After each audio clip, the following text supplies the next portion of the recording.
देखो बच्चों, आज हम चैप्टर 9 करने जा रहे हैं। चैप्टर का नेम है सम एप्लीकेशन ऑफ ट्रिग्नोमेट्री। ठीक है, आप ट्रिग्नोमेट्री चैप्टर कर चुके हो। ट्रिग्नोमेट्री में आपने क्या सीखा? ट्रिग्नोमेट्रिक रेशियोज देखे, है ना। अब उन ट्रिग्नोमेट्रिक रेशियोज को हम रियल लाइफ में कहाँ यूज करते हैं, तो उसके बारे में बात करते हैं। ठीक है, देखो ट्रिग्नोमेट्री का यूज किस काम आता है? हाइट्स और डिस्टेंसेस निकालने के काम आता है। क्या निकालने के काम आता है? हाइट्स और डिस्टेंसेस निकालने के काम आता है।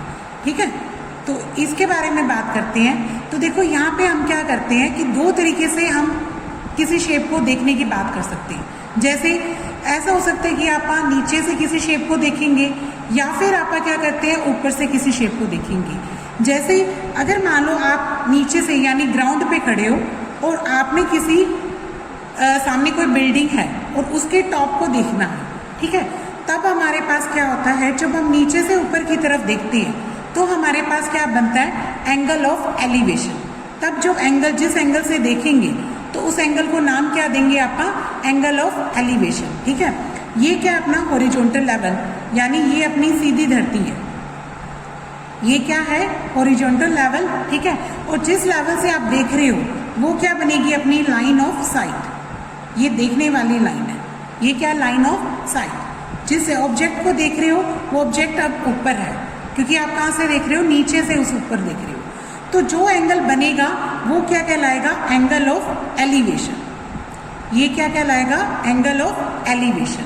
ठीक है, अगर इसी तरीके से क्या होगा बच्चों, जब आप किसी ऑब्जेक्ट को ऊपर से देखेंगे, यानी मान लो आप किसी बिल्डिंग के टॉप पे बैठे हैं, ठीक है, और ऑब्जेक्ट कहाँ है? नीचे है।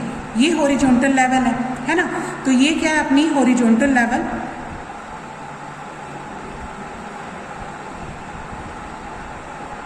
ठीक है, और यहाँ से भी देखो कि यहाँ से जब आप उसको ऊपर से किसी ऑब्जेक्ट को नीचे की तरफ देखते हो तो अपनी लाइन ऑफ साइट कहाँ आ रही है? नीचे की तरफ। ये क्या बन गई? अपनी लाइन ऑफ साइट। ये देखने वाली लाइन है। ठीक है, तब अपने पास ये वाली लाइन अगर यहाँ से आप देखें तो ये लाइन अपनी क्या होगी? हॉरिजॉन्टल, यानी ये बिल्कुल स्ट्रेट लाइन है। तो आप इसके पैरेलल एक लाइन ये वाली बनाते हैं तो ये क्या बनेगी बच्चों? हॉरिजॉन्टल लेवल बनेगा। ये भी हॉरिजॉन्टल लेवल है। ठीक है, और आपने ऊपर से क्या देखा? नीचे की तरफ ऑब्जेक्ट को देखा, तो जो एंगल बना, तो ये एंगल क्या होता है? Angle of depression. इसको क्या बोलते हैं? Angle of depression. इस एंगल को क्या बोलेंगे? Angle of depression. आप दो ही तरीके से आप किसी ऑब्जेक्ट को ऑब्जर्व करेंगे, या तो आप नीचे से ऊपर की तरफ ऑब्जर्व करेंगे, या ऊपर से क्या करेंगे? नीचे की तरफ ऑब्जर्व करेंगे। ठीक है, जब नीचे से ऊपर की तरफ देखेंगे तब तो अपना एंगल ऑफ क्या बनेगा? एलिवेशन। और जब आप ऑब्जेक्ट को ऊपर से नीचे की तरफ ऑब्जर्व करेंगे तब अपना क्या बनेगा? Angle of depression. ठीक है, अब देखो ये दो लाइंस क्या होती हैं? पैरेलल होती हैं। जब ये पैरेलल होती है तो ये एंगल और ये एंगल क्या होता है बच्चों? बराबर होता है। ठीक है, ये एंगल और ये एंगल क्या हो जाता है? बराबर। क्योंकि देखो ये दो लाइंस पैरेलल है और ये दोनों एंगल क्या बनते हैं? Alternate angles. इनको क्या बोलते हैं आप? Alternate interior angle. Alternate interior angle. ठीक है, तो जो एंगल ये होगा वही एंगल क्या बनेगा? ये बनेगा। मान लो ये 45 डिग्री का है तो धरती के साथ भी कितने का बन जाएगा? 45। ये क्या अपना ग्राउंड लेवल, और ग्राउंड लेवल से अगर आप उसका एंगल निकालने की कोशिश करेंगे तो जो डिप्रेशन ऊपर बन रहा है वही एंगल अपना नीचे बन जाएगा। कारण क्योंकि ये क्या बनेंगे बच्चों? अल्टरनेट इंटीरियर एंगल बनेंगे। ठीक है, तो ये अपना बेसिक है। इसके साथ साथ अपना ने ट्रिग्नोमेट्री की कुछ वैल्यूज को भी याद रखना। एक तो वो याद रखना PBP HHB, यानी अपने को सारा कुछ पता आना चाहिए कि साइन क्या होता है, कोस क्या होता है, टैन क्या होता है। जैसे P/H क्या होता है? साइन थीटा होता है। B/H क्या होता है? कोस थीटा होता है। और P/B क्या होता है? टैन होता है। ठीक है, और इसी तरीके से नीचे से ऑब्जर्व करो, यानी H/B क्या होता है? कोसिकेंट होता है। H/B क्या होता है? B क्या होता है? सीकेंट होता है। और B/P क्या होता है? कोटेंजेंट होता है। तो ये भी आपको याद रखनी है। और कुछ ट्रिग्नोमेट्री की वैल्यूज जो आप लोगों ने टेबल से याद की थी ना, वो सारी वैल्यूज भी याद होनी चाहिए। जैसे sin 30 की वैल्यू, sin 60 की वैल्यू, मेन कुछ याद करने की जरूरत है। ज़्यादा आपका इससे काम चल जाता है। मोस्टली वो 30, 60 या 45 देता है, तो अपने को 3 एंगल जरूर याद होनी चाहिए। जैसे sin 30 की वैल्यू क्या होती है? 1/2। sin 60 की वैल्यू क्या होती है? √3/2। ज़्यादा करेंगे तो साइन 45 भी यूज़ करना पड़ सकता है, तो वो क्या होता है 1/√2। ठीक है, एक कोस में याद कर लो, कोस 30 की वैल्यू क्या होती है √3/2, कोस 60 की वैल्यू क्या होती है 1/2 और कोस 45 की वैल्यू क्या होती है 1/√2। ठीक है, एक ये याद कर लेना।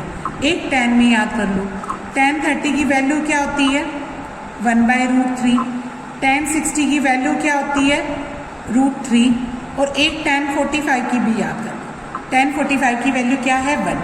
मोस्टली इन्हीं वैल्यू से अपना काम चल जाएगा। ठीक है, तो अगर आपने को क्वेश्चंस में जो यूज़ करने की वैल्यूज़ हैं वो ये याद कर लेना, टेबल पूरी याद कर लो तो बहुत अच्छी बात है, अदरवाइज आप इतनी तो वैल्यूज़ याद रखनी है।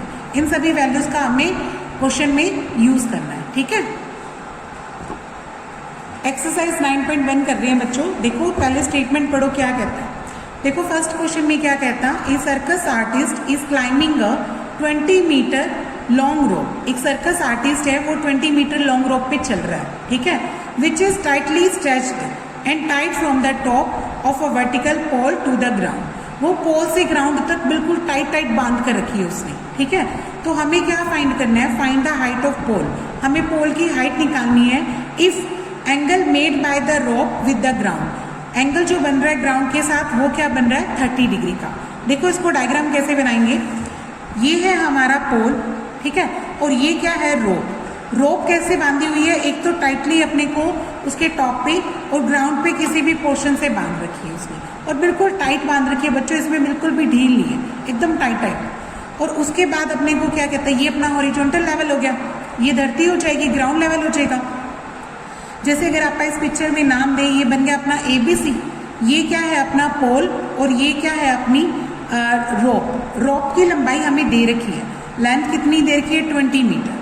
यहाँ पे रोप कितने डिग्री कितने लेंथ है इसकी 20 मीटर। उसके बाद क्या कहता है, जो ये रोप इसको टाइटली बांध रखा है, तो ये रोप ग्राउंड लेवल से कितने डिग्री का एंगल बनाती है 30 डिग्री का। कितने डिग्री का बनाती है 30 डिग्री का। ठीक है, तो ये क्या शेप बनी बच्चों, राइट एंगल ट्रायंगल है ना। इस राइट एंगल ट्रायंगल में ये क्या दे रखा अपने को हाइपोटेनस, क्योंकि ये 90 डिग्री के सामने वाली साइड है, और हमें क्या निकालना है पोल की हाइट।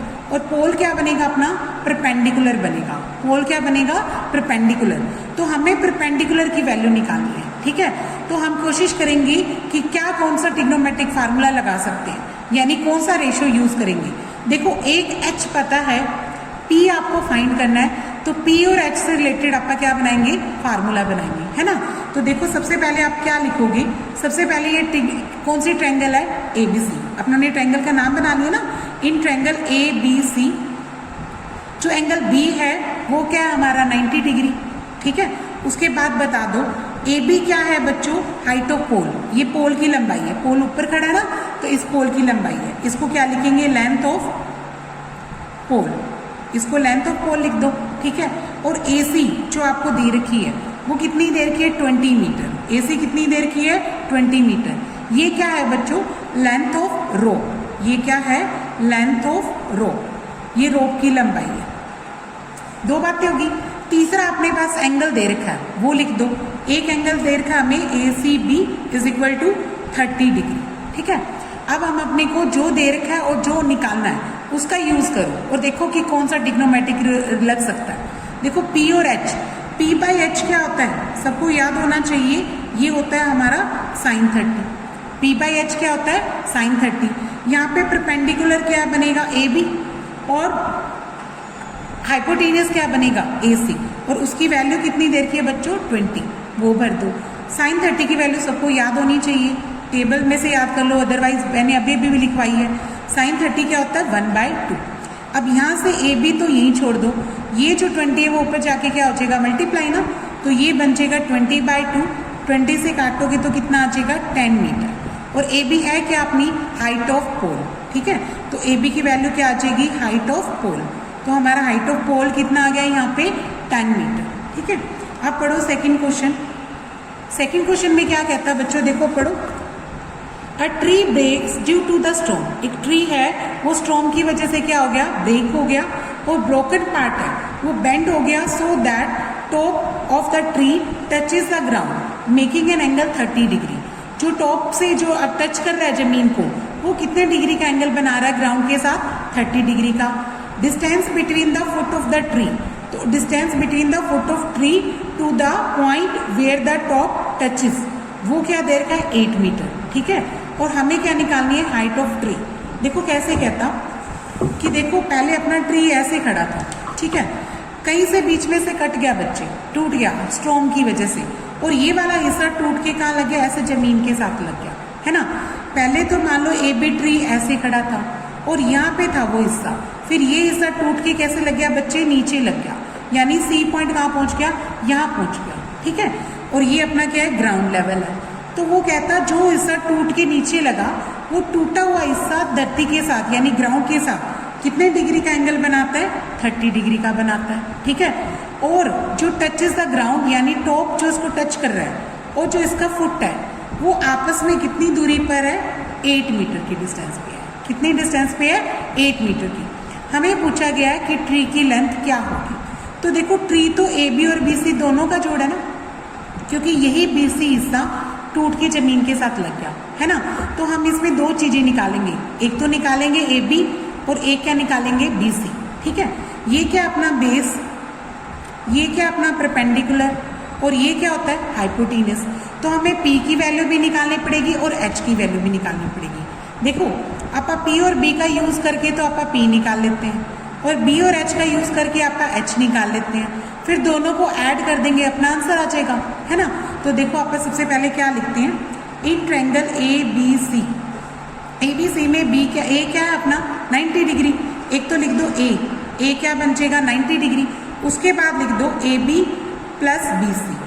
AB और BC क्या बनेगी, ये बनेगी अपनी हाइट ऑफ ट्री, ये क्या बन जाएगा हाइट ऑफ ट्री, ठीक है।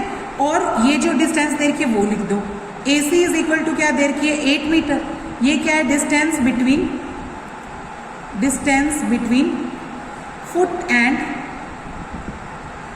Top of tree, top of tree touches the ground, जो ग्राउंड को क्या कर रहा है, टच कर रहा है, ठीक है। ये AC बन जाएगा। और जो एंगल दे रखा है वो लिख दो बच्चों, एक एंगल दे रखा है BCA, ये बन गया ना BCA, वो मुझे कितना दे रखा है 30 डिग्री का दे रखा है, एक ये लिख दिया, ठीक है। अब देखो डायग्राम में हमें दो चीजें निकालनी है, एक परपेंडिकुलर और एक क्या निकालना है हाइपोटेन्यूस। पहले P और B की बात कर लो। देखो अगर परपेंडिकुलर अपॉन में बेस लेते हैं तो वो कौन सी आइडेंटिटी बनती है, ये रेशियो क्या होता है tan ऑफ द एंगल होता है, यानी इसकी वैल्यू क्या बन जाएगी tan 30। यहाँ पे परपेंडिकुलर क्या है AB है और बेस क्या है 8, और tan 30 की वैल्यू क्या होती है 1/√3, ठीक है। तो 8 कहाँ जाएगा, क्रॉस करके ऊपर आ जाएगा, ठीक है। यानी AB की वैल्यू कितनी आ जाएगी बच्चों, AB की वैल्यू आ जाएगी 8/√3, एक तो पार्ट ये हो जाएगा, ठीक है। अब दूसरा आपका क्या निकालेंगे, ये BC भी निकालेंगे। BC कैसे निकालेंगे, लिखेंगे जो बेस और हाइपोटेन्यूस का यूज कर लूँ, P और H का भी कर सकती हूँ, वो अपनी मर्जी है। मैं बेस और हाइपोटेन्यूस का यूज कर रही हूँ, मैं लिख रही हूँ B/H। अच्छा B/H क्या होता है, कोस ऑफ द एंगल, यानी क्या बनेगा cos 30। अच्छा बेस क्या है अपना 8 है और हाइपोटेन्यूस क्या है BC है जो मुझे निकालनी है, और cos 30 की वैल्यू क्या होती है √3/2, ठीक है। यहाँ से क्रॉस कर देंगे, BC √3 कितना आ जाएगा बच्चों 16, तो यहाँ से BC की वैल्यू कितनी आ जाएगी 16 अपॉन में √3 आ जाएगी, कितनी आ जाएगी 16 अपॉन में √3। अब हमें पूरी हाइट ऑफ ट्री निकालना है, तो वो लिखो, यहाँ पे लिख दो हाइट ऑफ ट्री, यहाँ लिख दो हाइट ऑफ ट्री। ट्री के लिए बच्चों कौन सी दो जोड़नी पड़ेगी, AB और BC को ऐड करना पड़ेगा, तो यहाँ लिख दो AB प्लस BC। अच्छा AB कितना है 8/√3 और BC कितना है 16/√3, तो √3 क्या आ जाएगा अपना एलसीएम, तो 8 और 16 सीधा ही आ जाएगा ना, क्योंकि √3 से डिवाइड करोगे 1, 1 8 जा 8, √3 से डिवाइड करोगे 1, 1 16 जा 16, ये बन जाएगा 24/√3। अब क्या करना, इस स्टेप पे इसको क्या कर देना रैशनलाइज, यानी √3 से ऊपर नीचे मल्टीप्लाई कर दो, तो ये कितना आ जाएगा 24√3, और नीचे क्या आएगा √3 का स्क्वायर कितना होता है नॉर्मल 3 से आप इस 24 को डिवाइड कर दो, कितना आ जाएगा 8, तो हमारा आंसर आ जाएगा 8√3 मीटर, ठीक है। तो हाइट ऑफ ट्री कितनी आ जाएगी 8√3 मीटर, ओके। नेक्स्ट क्वेश्चन देखो बच्चों, थर्ड क्वेश्चन क्या कहता, एक contractor plans to install the 2 slides. एक कॉन्ट्रैक्टर को कहा गया कि आप 2 स्लाइड्स को प्लान करो, ठीक है, for the children to play in a park, park में खेलने के लिए, for the children below the age of 5 years. अगर 5 साल से बच्चे छोटे हैं तो उनके लिए क्या प्रेफर करो कि उनमें स्लाइड्स का टॉप कितना ऊंचा होना चाहिए, 1.5 मीटर का, ठीक है, कि she prefers to have a slide whose top is at a 1.5 metre, ठीक है। छोटे बच्चों के लिए तो हाइट क्या रखनी है अपने को, 1.5। नेक्स्ट क्या कहता, देखो आगे कहता एंड इज इंक्लाइंड एट, और ये जो इंक्लाइंड एंगल बनेगा वो कितना है, 30 डिग्री टू द ग्राउंड। और whereas the elder children, और जो बड़े बच्चों हैं उनके लिए she wants to steep slide at a height of 3 metre. उसकी हाइट कितनी बनाती है, 3 मीटर, और इंक्लिनेशन कितना है, 60 डिग्री का ग्राउंड के साथ। तो हमें पूछा है कि दोनों स्लाइड्स की क्या निकालो, लेंथ निकालो, दोनों केसेस में, ठीक है, फर्स्ट केस में भी और सेकंड केस में। देखो इसको कैसे बनाएंगे आप, पहले आप छोटा स्लाइड बनाते हैं। छोटे स्लाइड की लेंथ कितनी बना लेते हैं बच्चों, 1.5। उन्होंने नहीं सॉरी हाइट कितनी बनानी है, 1.5। तो आप इसको नाम दे दो, जैसे ये ए है, ये बी है, ट्रायंगल बना लो, ये क्या बन जाएगी अपनी स्लाइड। और इस स्लाइड की जो एंगल है वो मुझे कितना देर का, 30 डिग्री का, ठीक है। तो पहले लिखेंगे इन A B C, angle A क्या मान रही हूँ मैं, 90 डिग्री, ठीक है। और यहाँ पे ए बी क्या है, वो दे रखी है 1.5 मीटर। ए बी की वैल्यू क्या है, 1.5 मीटर। और ये क्या है बच्चों, हाइट ऑफ फर्स्ट स्लाइड, ठीक है, या फिर ऐसे लिख दो, height of slide for children below 5 year, ठीक है, children below age of 5 year. 5 साल से छोटे बच्चों के लिए कितने का बनाते हैं चूल्हा पहुंचा, 1.5 का, ठीक है। और बीसी क्या है, length of first slide, length of first slide, यानी फर्स्ट जो अपने को स्लाइड बनानी है उसकी लेंथ, ठीक है। तो यहाँ पे देखो ये तो क्या है अपना परपेंडिकुलर, और अपने को क्या निकालना है बच्चों, हाइट निकालनी, यानी हाइपोटेनस निकालना है। तो पी और एच से रिलेटेड फार्मूला बनाएंगे ना आप, देखो, और एंगल भी लिख दो ये वाला, बी सी ए एंगल मुझे कितना देर का है, 30 डिग्री, ठीक है। अब अपने को फर्स्ट स्लाइड की हाइपोटेनस निकालने के लिए, फर्स्ट निकालने के लिए पी बाई एच का फार्मूला लगाएं, क्योंकि परपेंडिकुलर पता है और निकालना क्या है मुझे, हाइपोटेनस। तो पी बाई एच क्या होता है बच्चों, साइन ऑफ द एंगल, तो वो क्या बन जाएगा, साइन 30। देखो परपेंडिकुलर देर का है 1.5 और हाइपोटेनस यहाँ पे क्या है, BC, और साइन 30 की वैल्यू क्या होती है, सबको याद होनी चाहिए, 1/2, है ना। तो यहाँ से BC की वैल्यू क्या आ जाएगी, क्रॉस कर देंगे 1.5 इंटू 2, तो ये आ जाएगी 3 मीटर। ये कितनी आ जाएगी, 3 मीटर। ये क्या आ जाएगी, लेंथ ऑफ फर्स्ट स्लाइड आ गया, ठीक है। ये क्या आ गया, लेंथ ऑफ फर्स्ट स्लाइड आ गया। एक आंसर हो गया।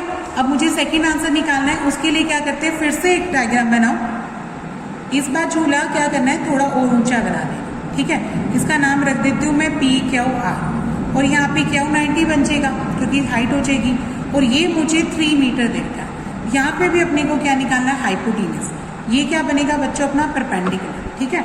तो हम लिखेंगे इन ट्रायंगल PQR, एक तो Q एंगल क्या है अपना 90, फिर यहाँ लिखेंगे PQ is equal to 3 metre. ये क्या, height of slide for elder children, ठीक है। यहाँ लिखेंगे height of slide for elder children, बड़े बच्चों के लिए, इसके लिए आ जाएगा। और PR क्या बन जाएगी, लेंथ ऑफ सेकंड स्लाइड। ये क्या बन जाएगा, लेंथ ऑफ सेकंड स्लाइड, ठीक है। और इस बार एंगल कितना देर का है बच्चों, अपने को 60 डिग्री का। यहाँ पे एंगल कितना देर का है, 60 डिग्री का। तो अब देखो इसमें अपने पास एंगल लिख देंगे PRQ कितना बन जाएगा, 60 डिग्री का। अब देखो P देर का है, H देर का है, तो P और H का फिर से फार्मूला लगाएं। P बाई H क्या होता है, साइन ऑफ द एंगल, और यहाँ क्या लिख दोगे, साइन 60 डिग्री। परपेंडिकुलर मुझे देर का है 3 मीटर, और हाइपोटेनस क्या लिखूंगी मैं, PR, और साइन 60 की वैल्यू क्या होती है, साइन 60 क्या होता है अपना √3/2। इसी स्टेप पे इसको क्रॉस कर दो, तो यहाँ से PR √3 कितना आ जाएगा बच्चों, 6। तो PR की वैल्यू क्या आ जाएगी, 6 अपॉन में √3 आ जाएगा। फिर यहीं पे रैशनलाइज करना, कभी भी नीचे मत छोड़ के आना, ठीक है, हमेशा रैशनलाइज करके आना। ये आ जाएगा ऊपर 6√3 और नीचे क्या आएगा नॉर्मल 3, क्योंकि √3 का स्क्वायर। 3 से 6 काटोगे कितने पे कट गया 2 पे, तो वैल्यू क्या बन गई 2√3 मीटर, यानी लेंथ ऑफ सेकंड स्लाइड क्या आ जाएगी अपनी 2√3 मीटर आ जाएगी। ठीक है, length of second slide is equal to 2√3 metre. ठीक है, इस तरीके से ये कंप्लीट करना। नेक्स्ट देखो बच्चों, क्वेश्चन नंबर 4 क्या कहता है। क्वेश्चन नंबर 4 में कहता है the angle of elevation of the top of tower. Angle of elevation बना रखा है टावर के टॉप से from a point on the ground, ground पे एक पॉइंट है उसके साथ। ठीक है, और जो which is 30 metre away from the foot of tower, जो कितना दूर है फुट ऑफ टावर से 30 मीटर दूर है, और वो एंगल कितना दे रखा है बच्चों 30 डिग्री का। हमें यहाँ क्या पूछा गया है कि हाइट ऑफ क्या निकालो, टावर निकालो। तो देखो इसका डायग्राम कैसे बनाते हैं आपका, यहाँ पे क्या बनाते हैं, ये क्या दे रखा है अपने को टावर। ठीक है, और टावर से 30 मीटर दूर अपनों ने एक पॉइंट लेना है, ग्राउंड पे एक पॉइंट लेना है, और ये ग्राउंड के जो पॉइंट है वो टॉप के साथ क्या बना रहा है बच्चों एलिवेशन बना रहा है। एलिवेशन समझ गए ना, नीचे से ऊपर। तो ये कितने डिग्री का बना रहा है 30 डिग्री का। कितने डिग्री का बना रहा है 30 डिग्री का। मुझे क्या पूछा गया हाइट ऑफ टावर, तो इसका भी नाम दे दो वही ABC। तो यहाँ पे बच्चों अपने को बेस दे रखा है, बेस दे रखा है ना, ये आपका क्या निकालना है अपने को परपेंडिकुलर। तो परपेंडिकुलर क्या आएगा वो निकालना है। तो देखो इसमें डायग्राम में नाम लिखते हैं, पहले लिखते हैं ABC, जिसमें B क्या दे रखा है अपने को 90 डिग्री, और AB क्या है बच्चों हाइट ऑफ टावर जो मुझे निकालनी है ना, और BC मुझे दे रखी है। ठीक है, BC क्या दे रखी है 30 मीटर। ये क्या है distance between foot of tower and point on the ground.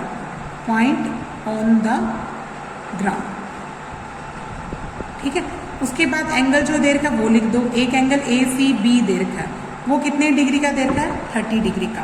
ठीक है, अब देखो P और B से रिलेशन बनाएंगे ना, क्योंकि P निकालना है B दे रखा है। तो देखो P/B क्या होता है tan ऑफ द एंगल। क्या होता है tan ऑफ द एंगल। यहाँ पे परपेंडिकुलर की वैल्यू कितनी है पता नहीं, मुझे निकालनी है। परपेंडिकुलर बनेगा अपना AB, और B क्या होता है बेस। बेस क्या दे रखा है यहाँ पे BC, और इसकी वैल्यू क्या लिखेंगे tan 30। अब tan 30 की वैल्यू क्या होती है, tan 30 की वैल्यू होती है 1/√3। ठीक है, AB अपने को फाइंड आउट करनी है, और BC मुझे दे रखे 30, और यहाँ क्या आएगा 1/√3।